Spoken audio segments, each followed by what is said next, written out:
interview with Hans Cohn, recorded by Elizabeth McBroom at Rosemary Cottage, where Hank has been for 25 years executive director.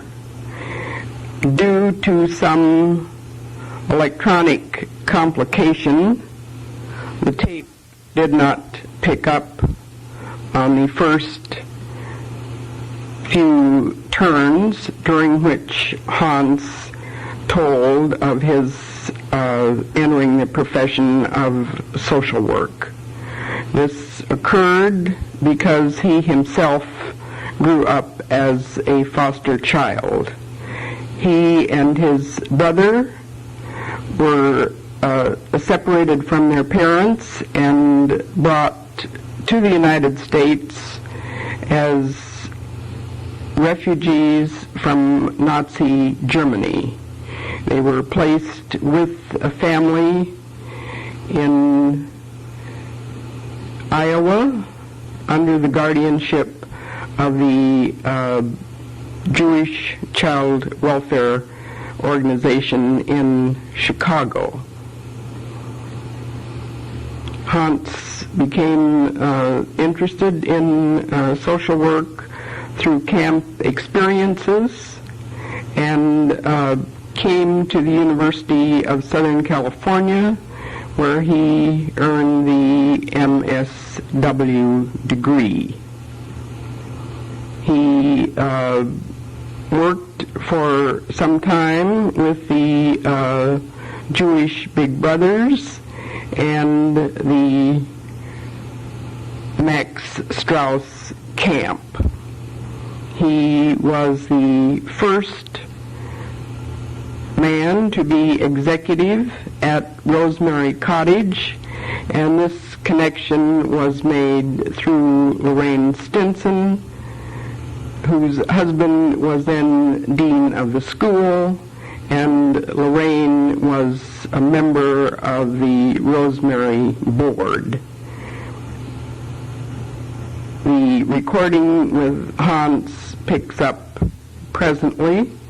There are a few dislocations on the second side of this tape, but the essential message is clear.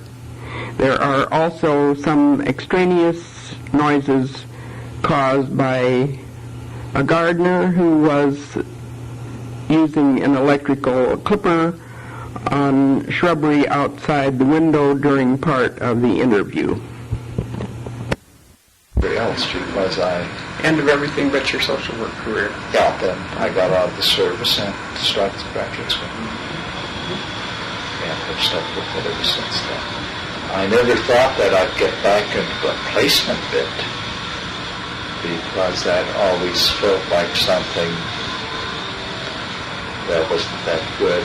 And meaning you hadn't had a good experience? No, I had a good experience. Yeah. But the folklore and social work, was that placement was really not the thing to be avoided. And this was just my first 10 years out of graduate schools were running a camping program, Camp Max Strauss, for mixed up kids. And that was essentially a placement process, and I viewed it that way, the agency viewed it that way, and matter of fact, I wrote a couple papers for John Milner on camp intake and processing as placement, and tied it to that. Getting this job was a fluke.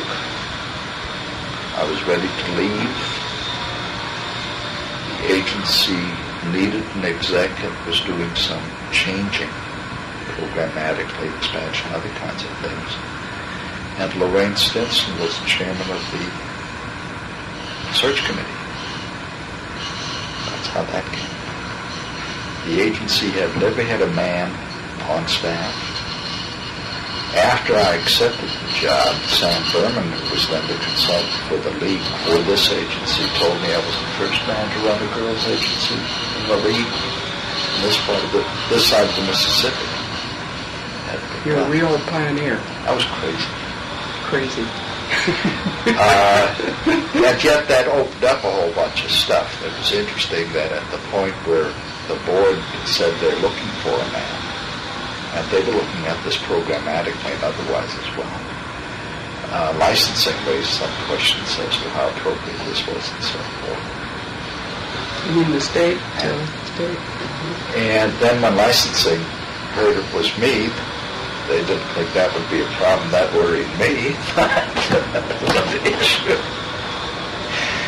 But there were some interesting kind of things about this whole shift of bringing a man into a girls' placement operation. Tell me about that a little bit, can you? I think the initial objections that came out of licensing were, how can a man really be free to function within a residential operation with acting out and very seductive teenage girls and have any comfort and sense of safety within that? And that certainly was a clear-cut kind of a concern. Positive male influence within the Has the setting. agency gone through a period of some sterility, would you say? I think the board members felt that. It was a very protective, very sheltered kind of an operation. The agency started in the 20s as a shelter. In the early 40s, 41, 42, just as the war started, population dropped down totally. And there was major concern as to whether they ought to keep program going or not. Norris Class then did a study. Welfare Planning Council got the act and retained him to review the program and to make some recommendations in terms of community needs. And at that point, they shifted to a more treatment-oriented program for teenagers who no longer necessarily orphaned or half-orphaned, but made a treatment program. And the agency hired its first social worker at that point. And there were a succession of social workers in the 40s and some very good ones. But it became kind of a long-term, quite analytically oriented kind of a thing. Very protective of the client. And even though they had the kids in public school, it was still a holding in and sheltering kind of a thing. And very few risks were taken. The kids were felt to be too fragile to be pushing too hard. And my task, as I sensed it from what the board were saying, was to see if that needed to be that way. It was not a question to change it, but should it be like that? And my experience in kids in camp and disturbed kids in the camp situation was that you could expect a lot more, do a little pushing and get them going. And so we really shifted program focus in terms of opening up more to community activities. I think the classic incident that with 3 or 4 days was a girl who was almost 18, senior in high school, ready to graduate, came into my office to ask me if somebody would take her to the store to buy a spool of white thread. I remember Bob doing this very clearly. I said, the store is 2 blocks away from here. Can't you walk? Somebody always takes us. They had been extremely overprotected up to adulthood, really. I said, my bit was, that stops now. You may go yourself. Somebody give her some money. Get this kid out of my sight. Get her to go to the store. The kids didn't mind. But I'm not sure that this was the case all over the place or that this was a way of testing me at that particular point, but it was certainly telling. And so there were a number of things like that really got changed around. The kids getting telephone calls meant that the call incoming calls were received only on Tuesday and Thursday afternoons, I think it was, between certain hours, because staff had to take the call the kid to the phone, and be around while this happened. I had to put a payphone in so kids could call in and act without staff getting into the act. A lot of this kind of stuff. And this was fairly pervasive in the agencies generally. It wasn't just Rosemary. If you were dealing with teenage girls, I mean, Elmita was doing the same kind of thing. Crittenden, which of course was older women and running maternity program, but there the protection was that incoming calls had to call for someone by first name only.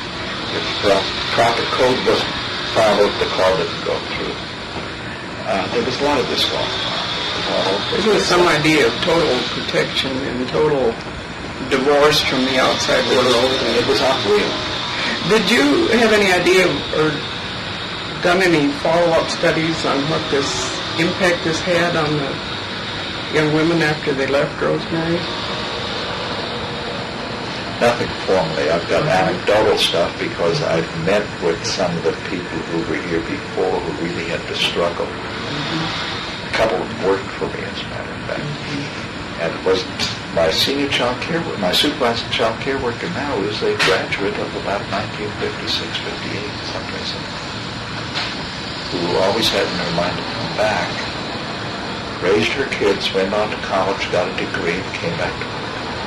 She had her mind set, and she did it. She's doing pretty well. She's not the only one. I've got several graduates working. Now, what was the year you came? 64. So she had come and gone about 8 years before the Cohn era. Yeah. And yet the people who were running it, social workers who were here, were very competent, very with it, and pretty forward-looking. But there was a flavor to residential treatment which really did not allow an awful lot of room for the kids to... And this was actually determined by the professional staff at that time. It's the only way that I can figure it. Certainly the board didn't. It was even kind of a thing where a board member, within a couple of weeks after I came on the job, came to the door and rang the bell and asked whether it was okay to come in. To your office? Yeah. And this was a professional in her own right. It was Mrs. Hadley, Carmen Hadley's wife. PhD in sociology or something, I can't think of it. Yeah. And kind of looked. You might check some of this out with Monica White, who was my secretary in those days. She saw all this happen. She saw this happen. She was here during the change years. Now, she wasn't tuned. I'm sure she was not that tuned in on what was happening. But she saw it, and her background was similar to mine. She, too, was one of the refugee kids. It was weird. She was on the job for about 3 months before I came. And then decided to chuck social agencies and get out of here when we moved her to a different office. And she's gone on to be a social worker herself. Yeah. But, so the initial shift was very much one towards opening things up internally, programmatically. Changing psychiatric consultants. We had a guy who came out once a week, puffed on a pipe, and in a red leather chair and pontificated, and then listened and didn't contribute much. But he traveled across town from Beverly Hills. Wasn't an awful lot of help. We changed to, I don't know, the new Jerry Crary, who was in practice here for a long time. Much more lively kind of a guy who would do his consultations. Well, how did he carry on in his sessions with the kids? Well, Jerry would arrive on a motorcycle to start with, and he wound up as the chief of consultation for county hospitals and was teaching there, and became associate chief of emergency medicine down there because he combined this. That was a very aggressive kind of psychiatrist. He burned out, got a coronary, and he's now in student health service up in Santa Cruz, which I think is a beautiful spot for him. But he was much more geared towards staff linkages, staff and staff development,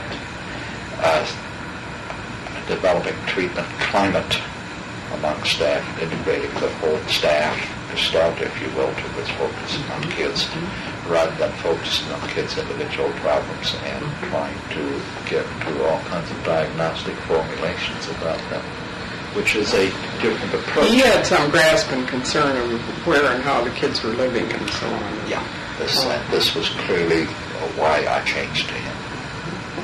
And was my basic experience and training had been in staff development, staff training, and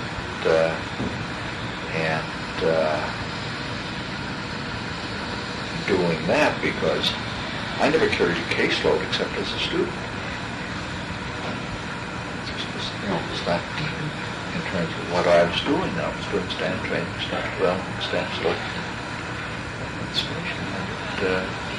and developing in that direction. That's what we tried to do here. At the same time, the board had come to a clear decision that there would be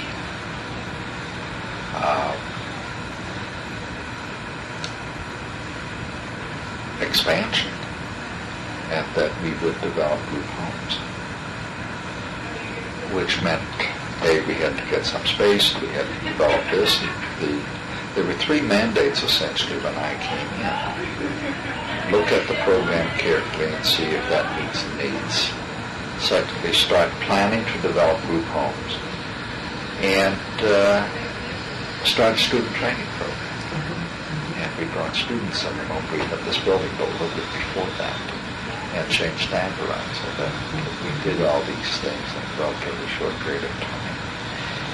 Rosemary was the first agency, established agency in the community to develop group homes. Group home first.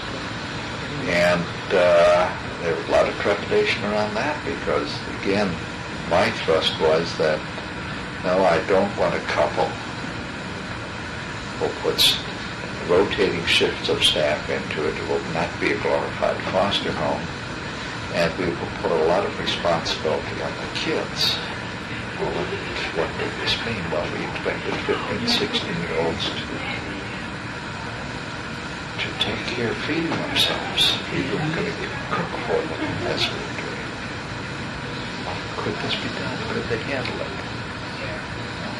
They have ever since the expectation was set. The kids now and then were responsible for developing menus, making them shop with us, doing the shopping. They do the marketing, they do the menu making. Staff goes along with them, but they do it.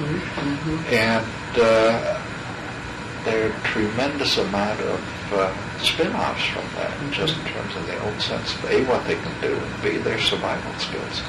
It goes to a lot of stuff. Same went for clothing shopping. It's quite a contrast to needing a companion to buy a spool of thread. What would you identify out of all this as being the most gratifying thing to you as you've seen it and as you look back? Probably the fact that kids were taught survival skills and made it in the community after leaving here instead of staying on the a number of kids who wound up in the welfare system or in the penal system after they left here has been pretty low Since this. And same goes for state hospitals. Now, it doesn't mean that everybody made it, but it did seem to work. And so this drift, we've talked a lot about foster care drift the last few years. I think a concerted effort was made to get kids ready to get out and to make it. And I think that's been a critical point. That still is one of the essential ingredients around here, particularly in the last couple of years as we shifted and added the independent living program, which is that new facet to the Social Security Act. And we're now working with youngsters who are in local foster homes, which are run by the county What is the scope of your group care home now? We've got 34 beds. We're on 4 different sites. One of those units is an emergency shelter, which houses kids from any place to 24 hours to maybe 4 weeks while something is happening and an assessment takes place and we get them someplace. They may be runaways who come in directly off the street, not talked to by other kids, or they may be kids who are picked up by emergency services of DCS in the middle of the night and diverted from McBroom Hall. And we basically provide shelter care. We do not do any formal assessment. That's not our task. DCS reserves that. But informally, we do an awful lot of that. We do an awful lot of directing on those kids as to where they ought to go, what ought to happen, and get them organized about the system. A lot of them are foster home kickouts who, at 5 o'clock on a Friday afternoon, find that a foster parent has said, get this kid out of here. There's an awful lot of that going on. But I mean, you know, what we know the practice ought to be and what the practice is quite a ways apart, and we tend to pick up an awful lot of pieces that we traditionally have because we're flexible. Where the foster care system breaks down. That's right. We handle breakdowns an awful lot. Are these homes of the Department of Children's Services Right. in the main? Yes, probation does. And these children have already been abused and neglected. And They are in the system because they have been abused and neglected, and then there is further system abuse because of a lack of appropriate staffing, follow through. You know, the numbers game is being played.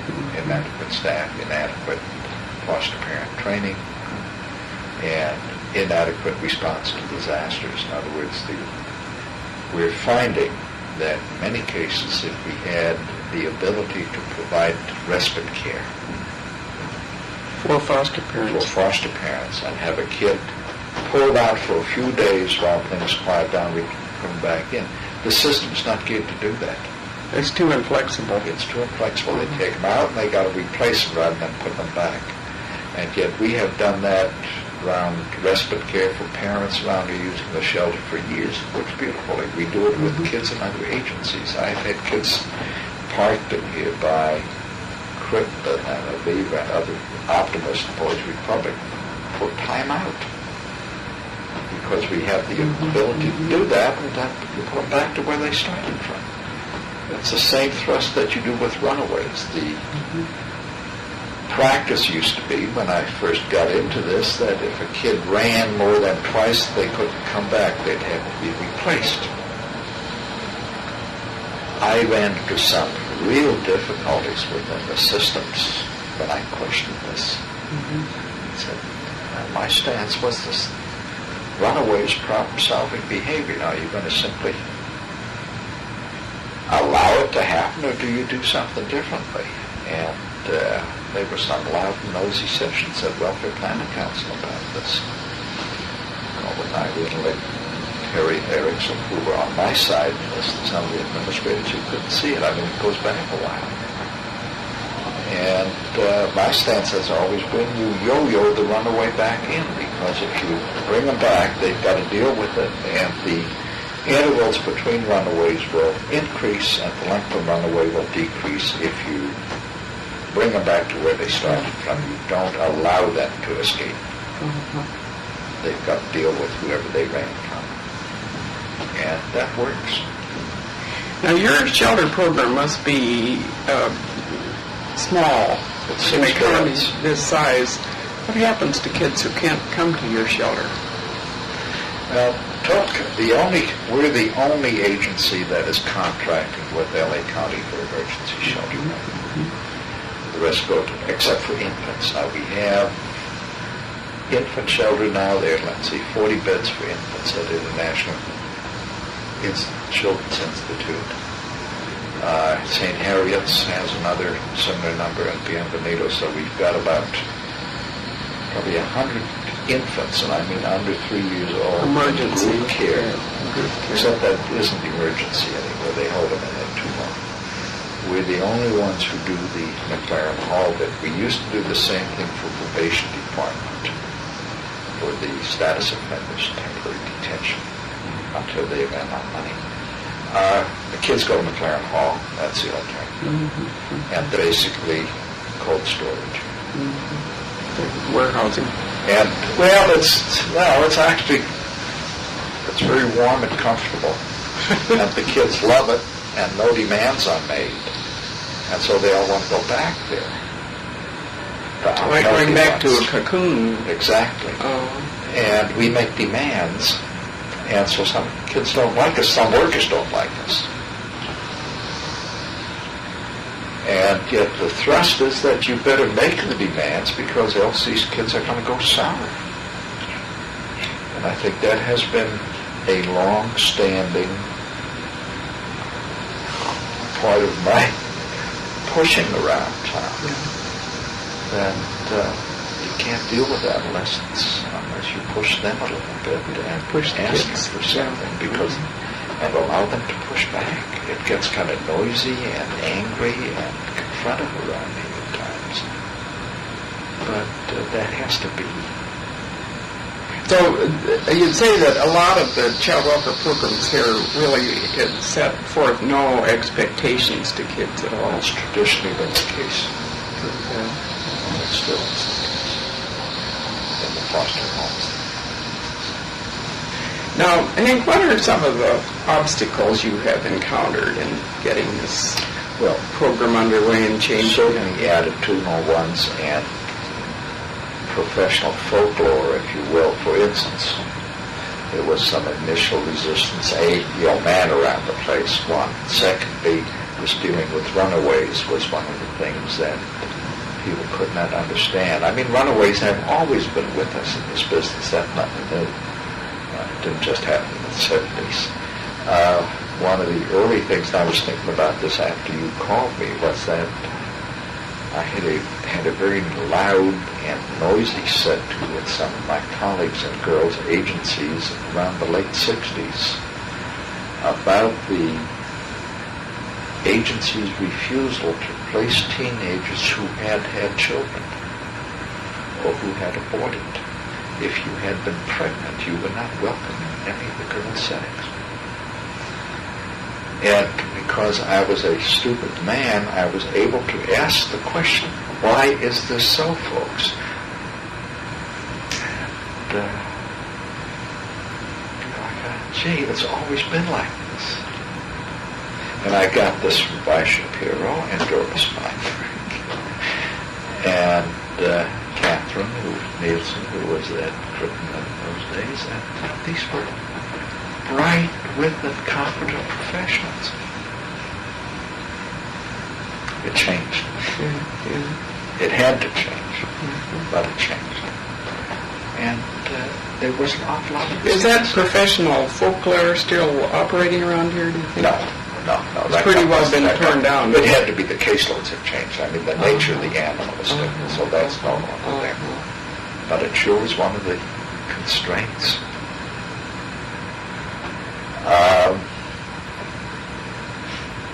They somehow supposedly provided a corrupting influence to these other virginal ears around me. Well, hell, they had no virginal ears around me ever. This was not me. This was not the case. Incest was always with us around. It was never talked about. These kids had sexual experiences way back. Well, were the staff and the kids kind of running on parallel tracks almost, and the staff not understanding the realities of these girls' experience? Exactly. Exactly. Well, tell me then how it is now. Contrast. I think we're much more open about it, and staff are much more understanding, and you deal with things more appropriately. One of my case aides brought me in her protocol for dealing with kids who ask for birth control pills as well. Step by step, doing this for years. That was another kind of a thing that we really had to break out of. We found fairly early, and as we started expanding, that we couldn't afford to have social workers do all of the things that social workers were expected to do. We could not afford to have social workers spend hours in school running interference with the counselor. We could not afford to have social workers sit in doctors' offices chaperoning kids. We could not afford to have social workers spend hours in court dealing with stuff down there. So we quickly went to using, quote, case aides, which were either people who had been child care workers, but they were BA level, but now they're all BSWs.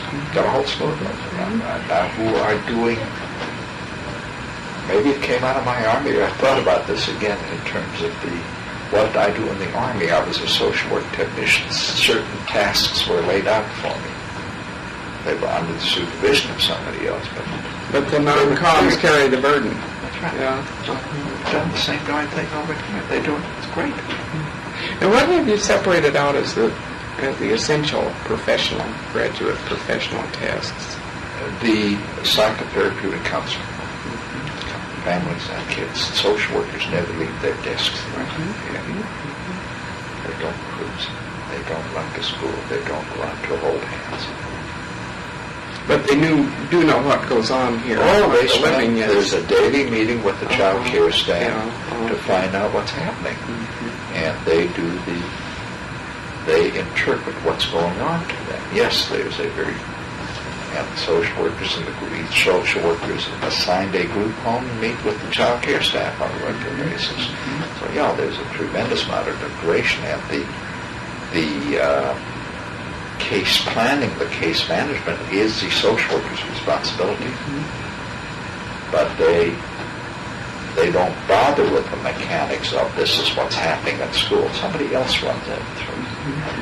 They do not need to deal with the medical complications about this kid needs this, that, and the other kind of a thing. Somebody else will follow that through and check it. Social workers are aware. And how do you find the BSW preparation for this task? All the case aides that I've got doing this were child care workers someplace. They worked on the line. Now, I think the combination of the two has worked out very nicely. They were trained as child care workers here or in Maryvale or someplace else. We steal people. Makes a great career ladder. And the undergraduate experience, I think in many cases the fact that they had fieldwork experiences that allowed them to do some counseling and some other kinds of stuff and get to know the community has been essential about this. In other words, they have gotten a good grasp of community resources and how to deal with them before they get here. So we can turn them loose with some expectation that they can make a connection. And I think that is where the preparation comes in. Do the MSWs supervise the BSWs? What they do? A little bit. A little. But they work more independently.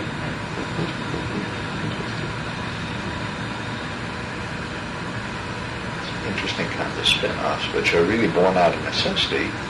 A, you couldn't get social workers, and B, got to be too expensive. Have you identified any particular strategies that you've made use of as you come toward a goal here at Rosemary? Okay, I think that there is a dual track that goes with agency administration these days. That is one, you keep an awful lot of track of what goes internally and maintain your staff and staff development kinds of things. Get your board fired up about that.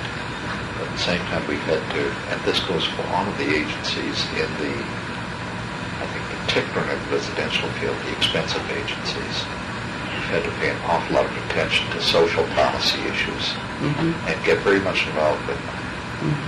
And we've done that. Kind of give me an example of Okay, that. we've done both with the State Association, which is heavily staffed. We've got 3 full-time lobbyists on our staff up in Sacramento, among the social workers. And this is something quite new, actually. No, but I mean, new since you came here. Yeah, it's something that we started, actually, I think this is a parallel kind of a thing that went on with it.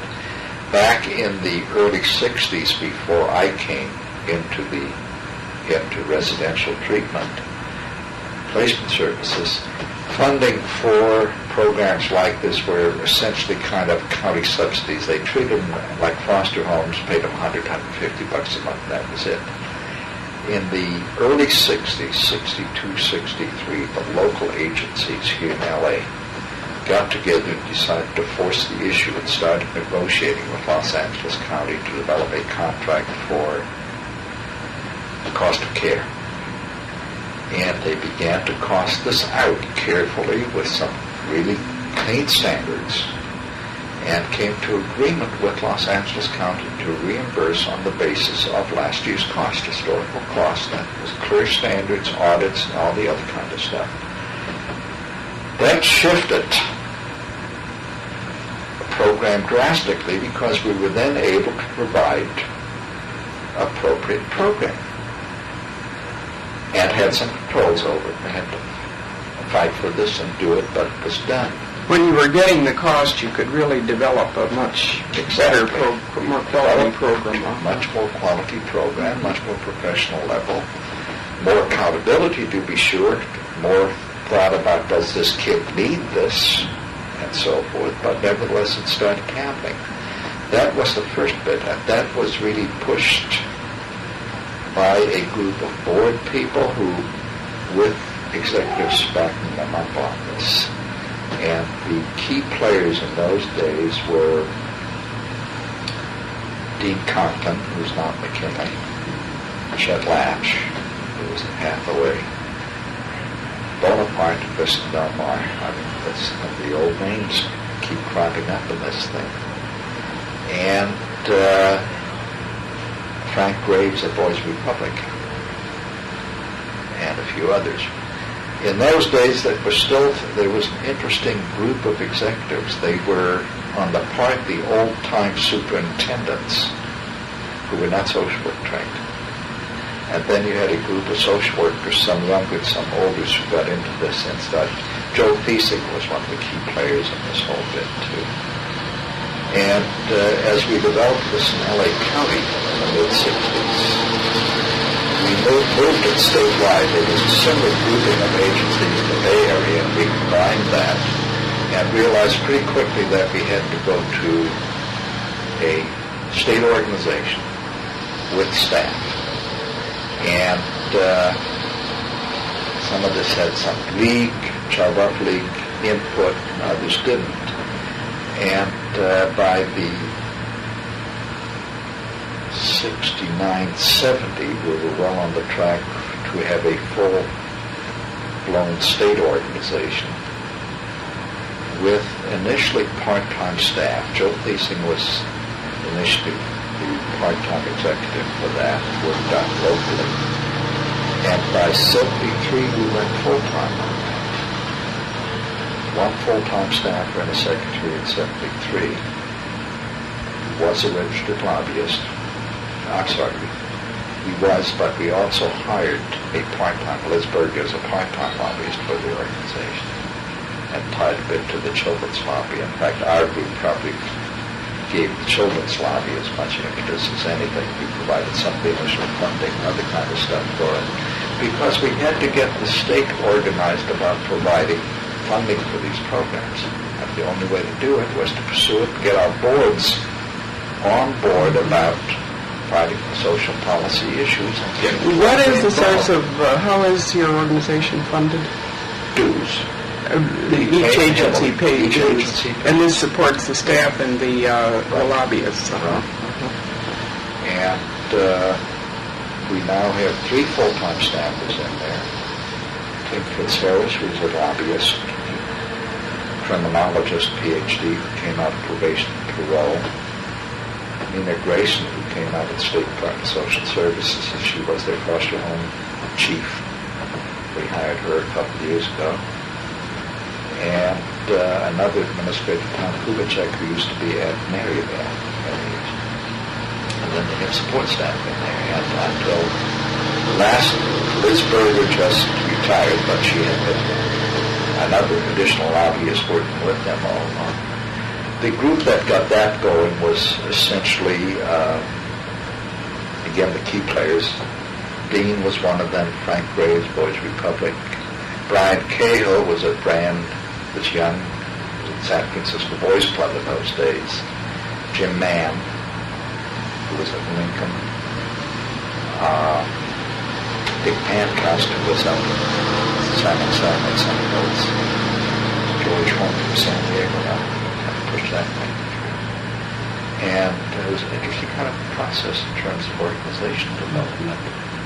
But it had some major impact on what's going on in the state at this particular point, because we could not develop the kind of programs that we felt that were needed until we could get the state to assume responsibility for funding and properly developing appropriate regulations and other kinds of vehicles, and we're still fussing with that. Well, how are you in progress towards some of these goals? Well, as of July 1, we developed a new rate-setting system that's supposed to kick in, which is based on a flat rate, which sets the rate on the basis of child care hours provided for each kid, which is an awfully good measurement for what you do and what you provide. So what is the range of rates now? The range of rates on this new scale will be any place from about $1,200 a month to $3,600 a month per child. Not quite where it ought to be, but at least if there's no rip-off. We were having rates up to the $4,500, $4,800 rates, so they're still feasible with some tie-ins that we managed to create by having mental health and education, which had not been in existence, so that we have been pushing ever since the 70s for blended funding to get all of the state agencies that have money for kids in placement to blend it so that we can maximize that rather than each one of them doing their own regulations, own nonsense on the thing. So we have gotten to that kind of a thing. And still not quite where we want to be, but there's been a decided shift in that whole approach. We hear some horror stories of kids being placed outside the state in sort of exploitive places. There's a very clear kind of a mandate in the state now, and that was something that we pushed through in some bills that we had pressly introduced, that in order to place a kid out of state, they have to justify that until they're blue in the face. Yeah, we have a couple operations out in Utah and some other ones that are bad. And the state their children are still placed there with hardly any. Hardly any. That's been squeezed out pretty nearly. That's a great achievement. Was your association active in there was a fair amount of push on that. One of the reasons, one of the vehicles that we used for that is that we've used a peer review process in our own agencies to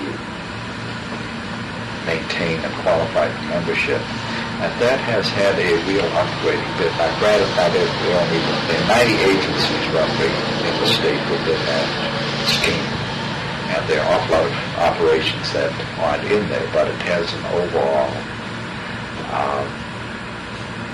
effect of shifting everybody's standards, because the placing agencies can say, hey, I'm getting this here, I want it. And it's working. So the out-of-state placement has been cut into, not completely eliminated, but it's been cut drastically. Just as there has been a really major impact on regulations and licensing, and the total level of care overall in group homes has gotten better. Are you satisfied with what's going on now? I'm satisfied with the process. I'm not satisfied with the end result yet. What do you see as the tasks ahead? I think the major elements will need to be that eventually the funding will have to reflect the fact that the kids that are coming into the system and that are being placed need a lot more. And unfortunately are having to remain in placement longer. We are finding more and more need for, I hate to say this, the return to the orphanage, but that's essentially what we're seeing, that kids have no family resource to go back to. And we're having to supply that. And that's not the way we meant it to be. Yet that's what we're faced with. But kids get moved out of their families at 14 or 15 because of abuse. It often becomes a terminal kind of a move. They're not going back. And for that, 96-272, which we pushed very hard, did not have that in mind. And see, that was one of those things that kind of, people claim it backfired. I don't think it has. And that, too, goes to the social policy issues with the board. 96-272 came out of something that by George Miller from Oakland, representative, guy from Van Nuys in those days, I can't think of the name right now, one of left-wing Republicans. And we somehow had John Rousseau come in here a few times for board meetings and other kind of stuff. And lo and behold, we had these guys on the opposite end of the political spectrum take on foster care and adoptions as an issue. And it got to be an issue which was totally nonpartisan, pushed through Congress by this funny coalition. And he picked it up. They worked with that real smooth light because they were cognizant, again, of political implications. They had me carry the testimony for the league because Rousseau was for it, had pushed it, came out of that. And the darn thing did run. When Reagan came into the presidency and tried to block grant all social services, Rousseau would not allow them to block grant child welfare. And it got to get Rousseau out of it, and it was going to set the letterhead for this agency. And he identified one by one. Gee, this one worked on my committee. I appointed this one's kid to the academy, and so on down the line. I, as the social worker, had to convince board members of the righteousness of our cause and that we had good program going and that it needn't be this way. They turned around and said, hey, that didn't make the initial combination. We had the similar kind of a thing in terms of number of zoning issues. In school. It was learned at school. We seldom used it consciously, I think, maybe, or maybe we forgot about it. I did a seminar with June Brown years ago in which this whole issue of policy came up, and she was because the process is identical. We chose to ignore it. Order to develop it. Ray kicks in 7% of the takeover here. A small agency does, Mullen at Berkeley has at times referred to... Couldn't admit that we had pariahs in our midst, I suppose. No, but we sure act like it. We act like it, yeah. And this is part of it. How do you see prevention in general now? We don't fund it. I think it still works. I came out of an agency that did nothing. What kind of service did you have for such a child? Well, first of all, we took them out of the regular school and put them into a classroom. It worked so they didn't dare deface the site because kids have respect for that. It was United Way. When does it say that a program like this, at a very nominal cost, gets shut down? Well, it's a question of priorities. It's a question of... But why hasn't this got a top priority? This makes sense. The district did pick up a lot of the concepts that work for us. Oh, yes, let's get back to that because that's very interesting. It is a new facet. I wish you'd talk about and it that. goes to the whole concept that we have been working with towards emancipating kids from day one, ever since we opened up group home. Years ago, kids that youngsters between 6 and 18 in the foster care system who are initially would be able to have access to funding that supplied additional counseling, training, funding for job development, uniforms, the kinds of expenses that go with learning how to. the money was to go through on a per capita basis to the states who would fund the county, and the county was mandated to contract the net. If you've got to mandate the counties to contract, otherwise it won't go anyplace.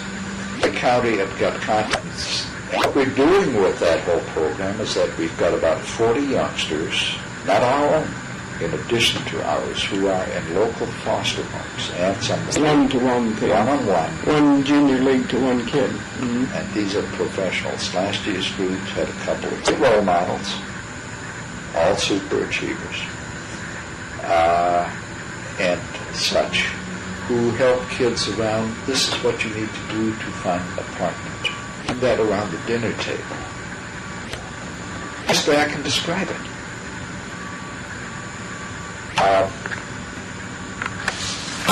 We duplicate, really, the flow of what a family should provide around these issues.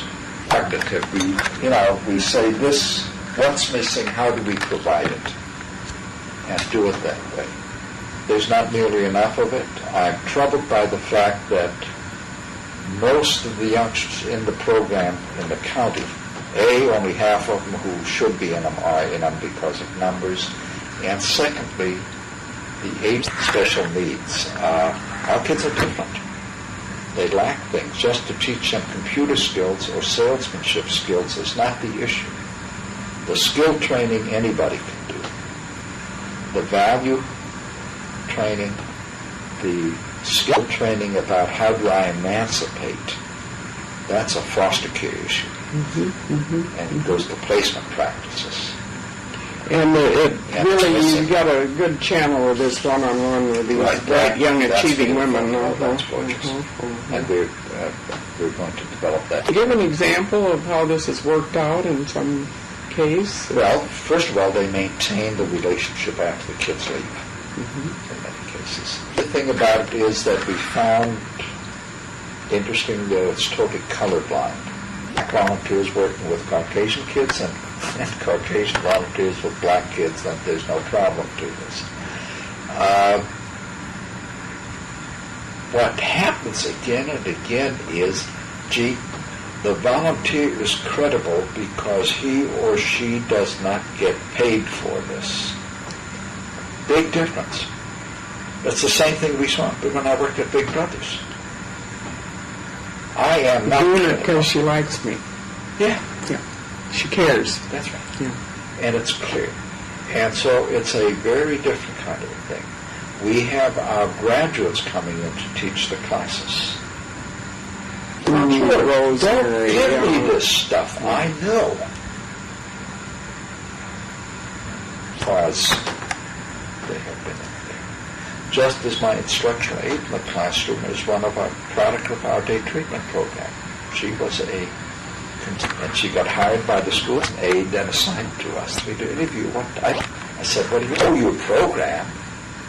I said, you weren't a residence. Oh, but I was up at the church school with Mary. Oh, okay. Spot. And she made sure I got through it. There's some wonderful people out there. Yeah. And when they get connected with some of these kids, it does miracles to them. Great. So it goes back to much of the action around it is connecting people with people. I think that's it. All professionals. You use volunteers. You use your ex-clients if you can. Your system has been done. That's not the way we intended. It used to be treatment of choice. The foster care system is bankrupt, you That's right. could say almost. That's right. Need for getting to something else. This thing is doing quite erratically, and I don't know why. Well, worst that we can do is to fill in a transcript. But You play it back and see how it's not doing. useful because we won't be able to pick up the missing links.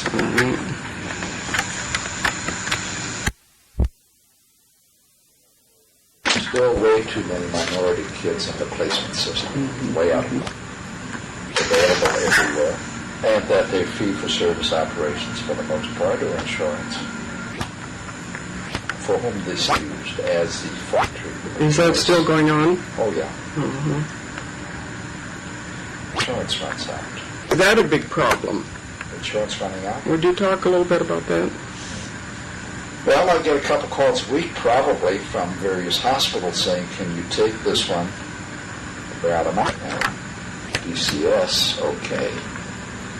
But WC will pick up a kid who needs out-of-home treatment. But they're free of that, and for them there because of the psychiatric need. They're there because they're pains in the butt to somebody and they want to keep them out. They're the same kids we have in. Is there a lot of exploitation really going on? Yeah. You talk a little bit about that? It's hard to document it. Mm-hmm. You get it in the sense of the kids that we receive who have been in psychiatric hospitals. We really question about that initial, let the kid that bad off. Was it a way of getting the kid off the parents' back? As long as the insurance was known about it. But anyway.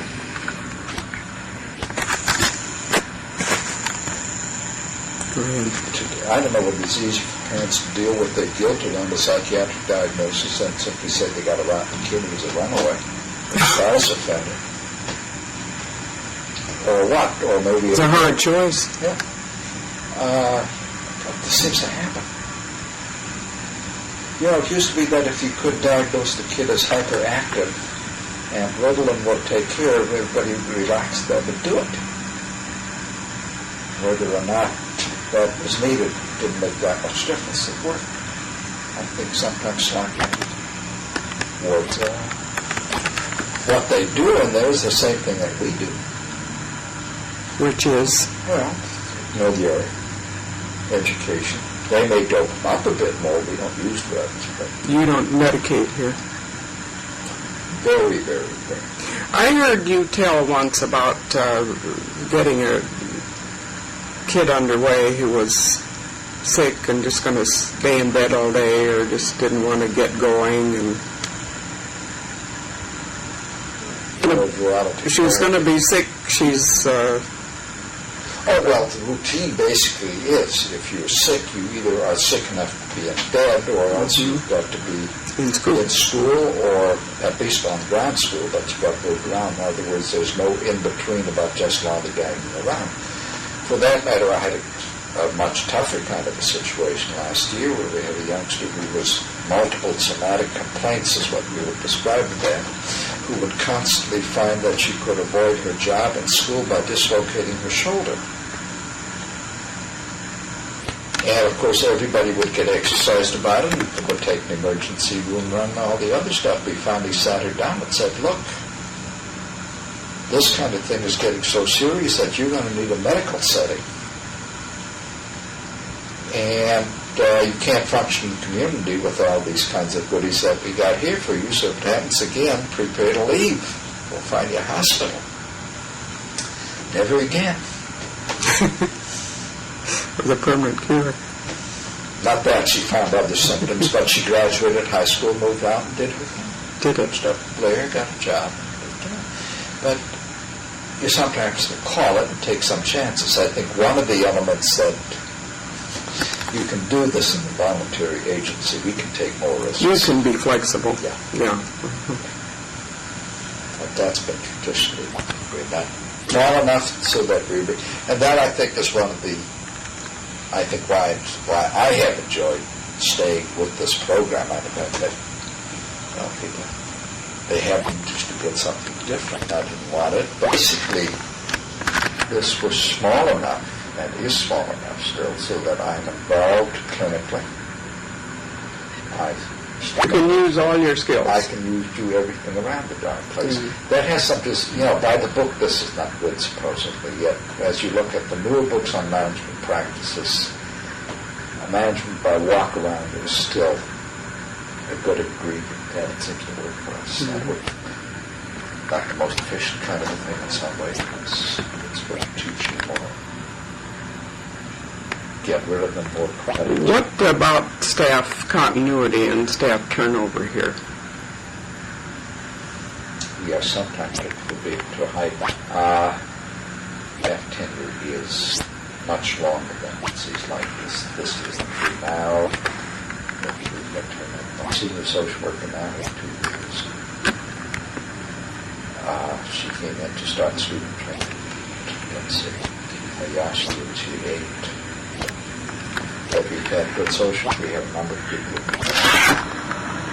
Case aides, again, have fairly long tenure. I should think so.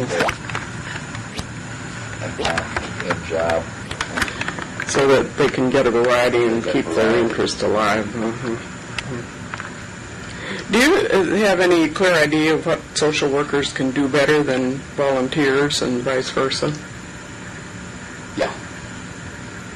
There's intervention, the direct work on counseling around crises with kids and so forth, continuity of the therapeutic process, really the social function. The volunteer staff do a much better job. For instance, by case 8, so that's a younger. They got the physical energy, yeah.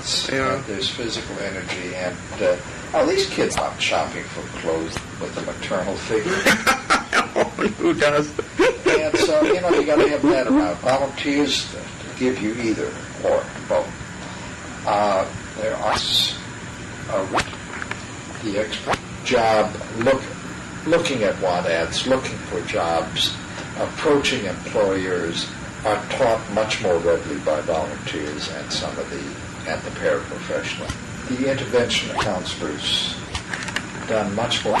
Is more recently personnel with is that kind of like school liaison people who had masters, with personnel credentials that did that, but they couldn't get qualified. Don't tell me you got credentials doing that.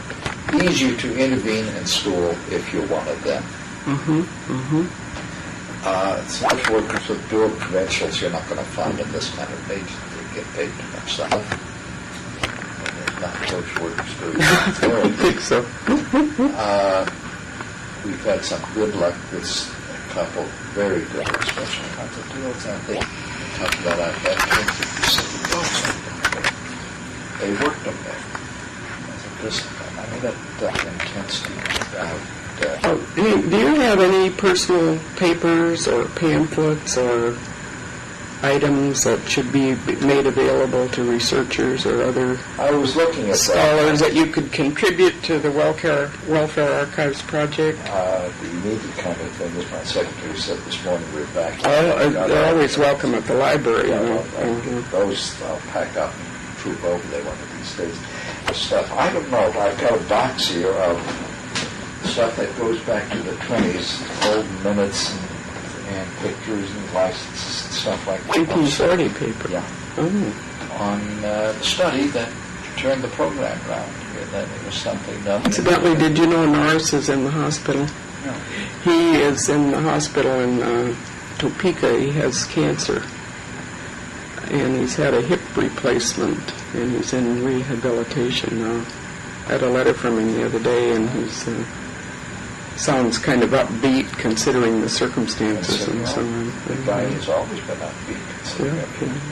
Well, she keeps very active considering her condition. Yeah. Was on your board. She really made the connection to you. Yeah. Yeah. And she stayed in touch. Fortunately, unfortunately. Haven't you been really fortunate to have quite a progressive, productive board through the years? This has been the survival around here. And it's interesting that boards do have cycles. Every once in a while you get kind of a slowing down and nothing much happening, and then you pick up again.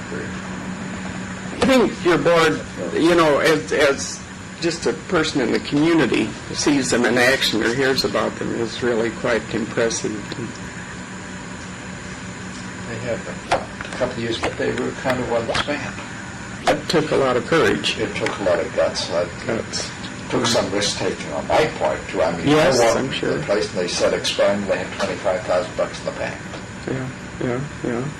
Well, it was getting out from under. But no, it sounded interesting. That was quite a challenge. Well, it's been a challenge. How many years is it now? 25. 25 years. Have you had a silver anniversary?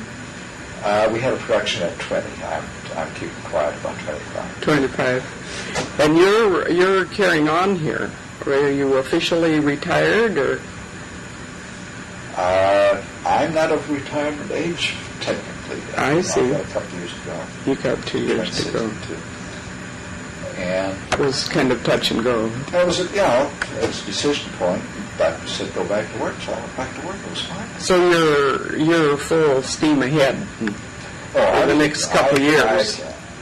My surgery was 18 months ago. I was back on the Don't chase the girls. and I watched some other kinds of things on some. No, I watched. You had bypass surgery at Huntington. No, it's not in community. With surgeons. They go from what in the community.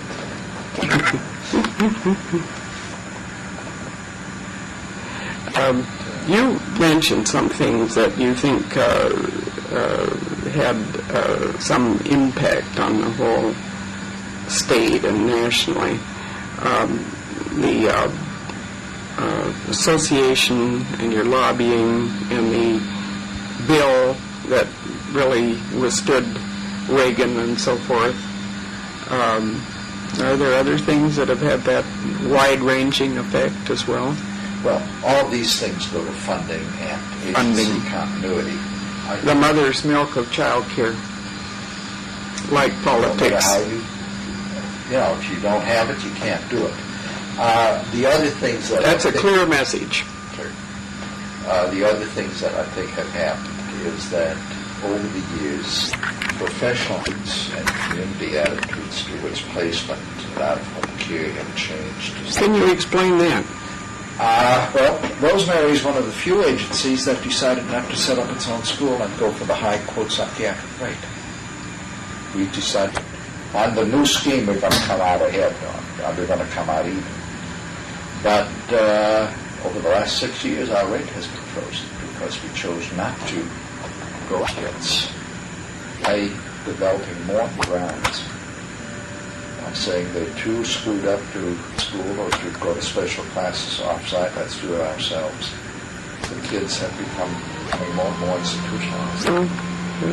And we're seeing that the foster home kids, the kids in foster homes who go to these special programs, and some devoid of reality. That's an extent. I think They're living in a separate world. they're living in an institution. Yeah, that's bad. And this is done because but to do that kind of service tend to be to hit against the wall. I think it's going to loosen up. I hope it will. Because I think that the labor kids, and the moment you start doing that, you got to wait until you get the dollar. And then you can't get it. I mean, that's an old story. This is nothing new. It's just that we have regressed to this particular Well, do you see, Hans, do you see this whole thing kind of going around in circles and we come back to, what point of the cycle are we on now in child welfare? Well, I think,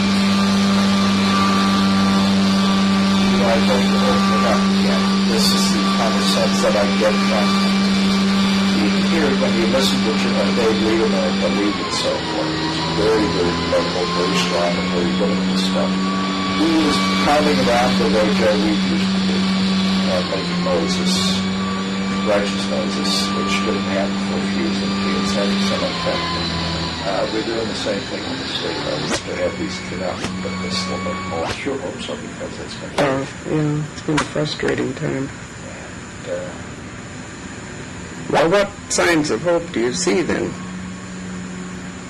well, it looks as if they can't touch the funding pattern, despite what That's protected. right now. I think that's a second bill. Yeah. That, in fact, goes, I think, the fact permanent part.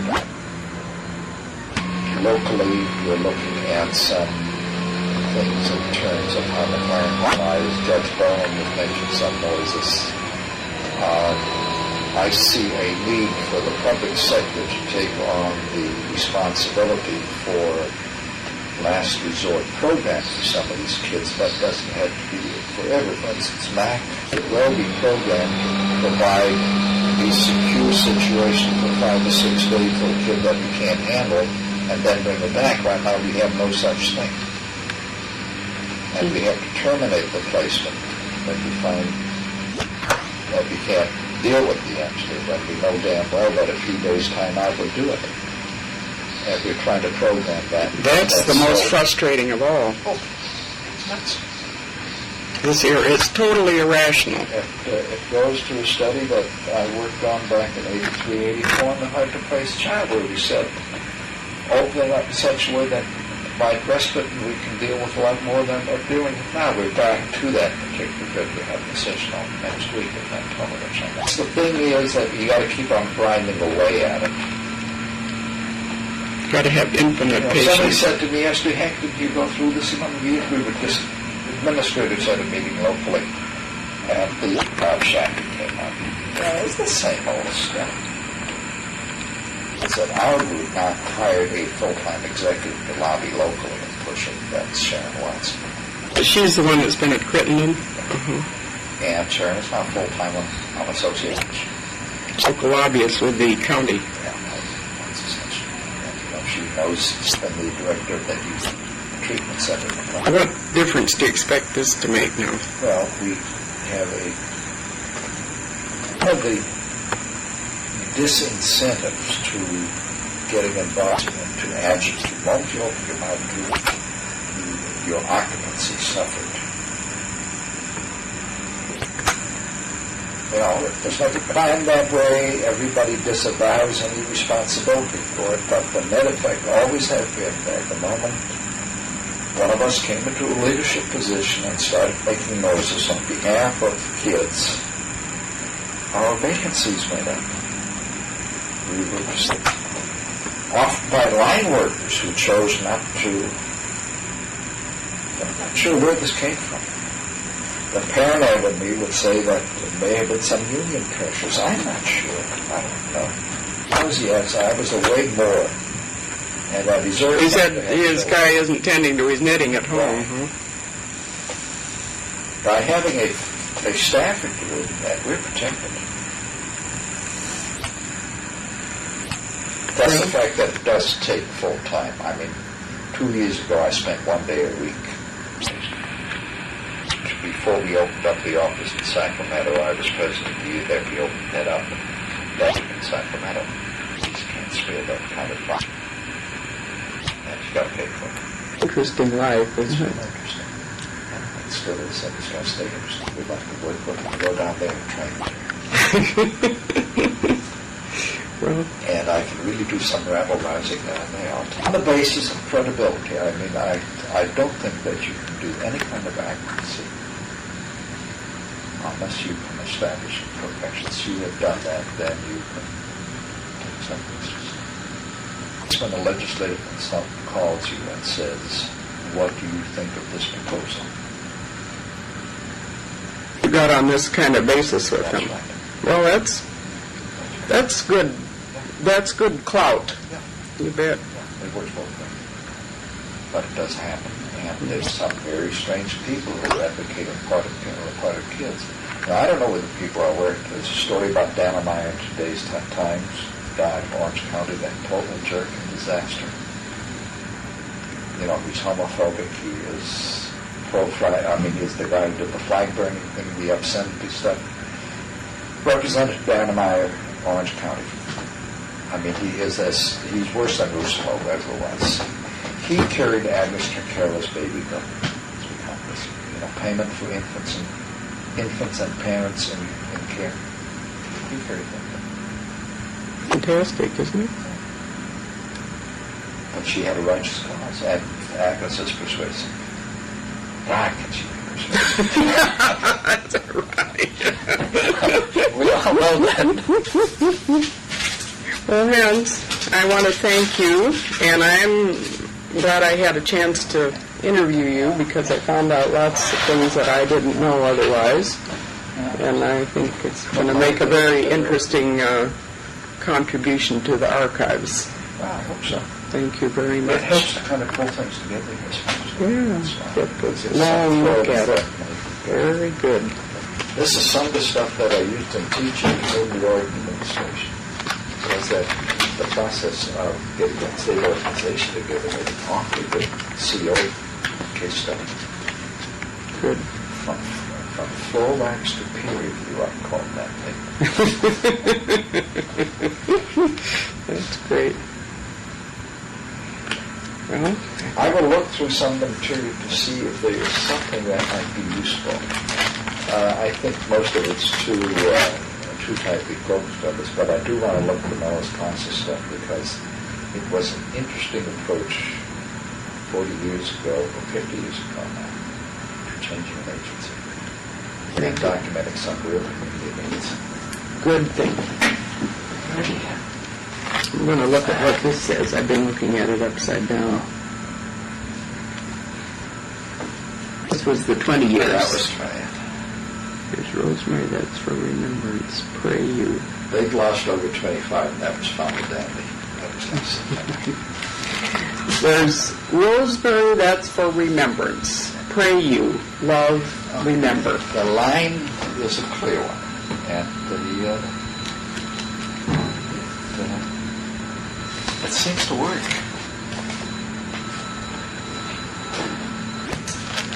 This, Oops, we do need to disconnect that.